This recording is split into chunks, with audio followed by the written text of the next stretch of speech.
ಅಂತ ಇವಾಗ ಸ್ಕೂಲ್ಗಳನ್ನ ಅರ್ಥ ಸಂಪ್ರದಾಯದ ಸ್ಕೂಲ್ಗಳಿಗೆ ಒಂದಿಷ್ಟು ತರಬೇತಿ ಕೊಟ್ಟು ಅವರಿಗೆ ಒಂದಿಷ್ಟು ಸಾಲ ಕೊಟ್ಟು ಒಂದಕ್ಕಿಂತ 15,000 ಕೊಟ್ಟು ನಿಮ್ಮ ಯೋಜನೆಯನ್ನ ನೀವು ಚೆನ್ನಾಗಿ ಮಾಡಿ ಉದ್ದೇಶಿಸಿ ಪ್ರತಿ ವರ್ಷ ಆಗಮಿಸಿದಂತೆ 30 ಲಕ್ಷ ಇದೆ. ಸುಮಾರು ಈ ಯೋಜನೆಯಲ್ಲಿ 11,600 ಅರ್ಜಿಗಳನ್ನು ಪರಿಶೀಲನೆ ಮಾಡಿದ್ದೇವೆ. 7,097 ಅರ್ಜಿಗಳು ತರಬೇತಿ ಅನುಮೋದನೆಗೊಳಗಾಗಿದೆ. ನಮ್ಮ ಜಿಲ್ಲೆಯಲ್ಲಿ 9 ಸರ್ಕಾರಿ ಮತ್ತು ಖಾಸಗಿ ತರಬೇತಿ ಮೇಲೆ ನಮಗೆ ಟೂಲ್ ಕಿಟ್ಗಳು ಕೊಟ್ಟರು ಅವರು. ಇವತ್ತು ಮಿಷಿನು ಮತ್ತೆ ಐರನ್ ಬಾಕ್ಸು, ಕಟಿಂಗ್ ಮಾಡೋಕ್ಕೆ ಟೇಬಲು ಎಲ್ಲ ಕೊಟ್ಟಿದ್ದಾರೆ. ಒಳ್ಳೆ ರೀತಿಯಲ್ಲಿ ನಮಗೆ ಸರ್ಕಾರದಿಂದ ಹೆಲ್ಪ್ ಆಗಿದೆ. ಮನೇಲಿ ಸುಮ್ಮನೆ ಅಡುಗೆ ಮಾಡಿಕೊಂಡು ಸುಮ್ಮನೆ ಇರೋಕ್ಕಿಂತ ಇದು ಎಷ್ಟೋ ಪರವಾಗಿಲ್ಲಲ್ಲ.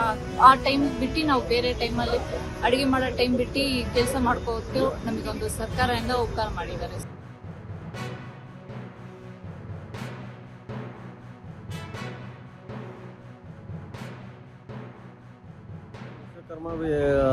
ಇದರಿಂದ ನಮಗೆ ಟೂಲ್ಸ್ ಕಿಟ್ ಬಂದಿದೆ. ನಮಗೆ ವಾಟರ್ ವೀಲು ಮತ್ತು ಅದಕ್ಕೆ ಬೇರೆ ಸಂಬಂಧಪಟ್ಟ ಟೂಲ್ಸ್ಗಳೆಲ್ಲ ಬಂದಿದೆ. ಅದರಿಂದ ನಮಗೆ ಖುಷಿಯಾಗಿದೆ. ನಾನು 5 ದಿನ ಟ್ರೈನಿಂಗ್ ತೊಗೊಂಡು ಬಂದಿದ್ದೆ. ಅದರಿಂದ 6 ತಿಂಗಳು ಬಿಟ್ಟು ಟೂಲ್ಸ್ ಕಿಟ್ ಎಲ್ಲ ಬಂದಿದೆ.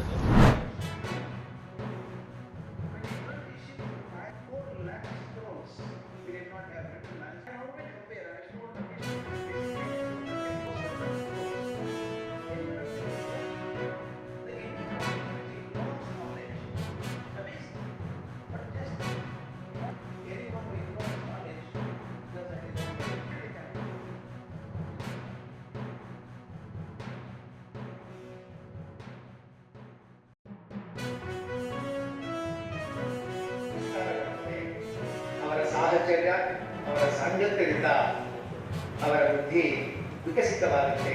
ಯಾವ ರೀತಿ ಸೂರ್ಯನ ಕಿರಣಗಳ ಸ್ಪರ್ಶದಿಂದ ಕಮಲ ಅರಳಿಕೊಳ್ಳುತ್ತೋ ಹಾಗೆ ಸಜ್ಜನರ ಸಹವಾಸದಿಂದ, ವಿಶೇಷವಾದ ಓದಿನಿಂದ, ವಿಶೇಷವಾದ ಬರಹದಿಂದ, ವಿಶೇಷವಾದ ಗ್ರಹಿಕೆಯಿಂದ, ವಿಶೇಷವಾದ ಸಂವಾದಗಳಿಂದ ನಮ್ಮ ಬುದ್ಧಿಶಕ್ತಿ ಬೆಳೆಯುತ್ತದೆ ಅನ್ನುವಂಥ ಮಾತನ್ನ ಸಂಸ್ಕೃತ ಸುಭಾಷಿತಕಾರ ಹೇಳ್ತಾರೆ.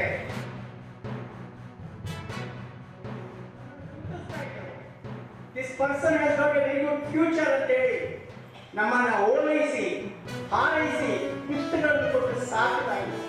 I can never forget the librarian. ಆ ಲೈಬ್ರರಿಯನ್ನು ನನ್ನ ಜೀವನದಲ್ಲಿ ಬರೆಯಲಿಕ್ಕೆ ಸಾಧ್ಯ ಇಲ್ಲ.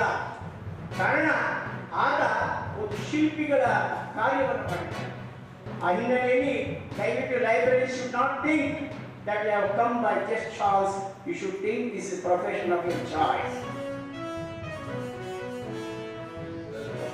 Committee by the government, which selects various people who are writers or eminent people to form a committee, and they select a book. We notify that we are in the process of selection of books. Why don't you submit your books? Then in a span of 1 month, all publishers, writers submit their books.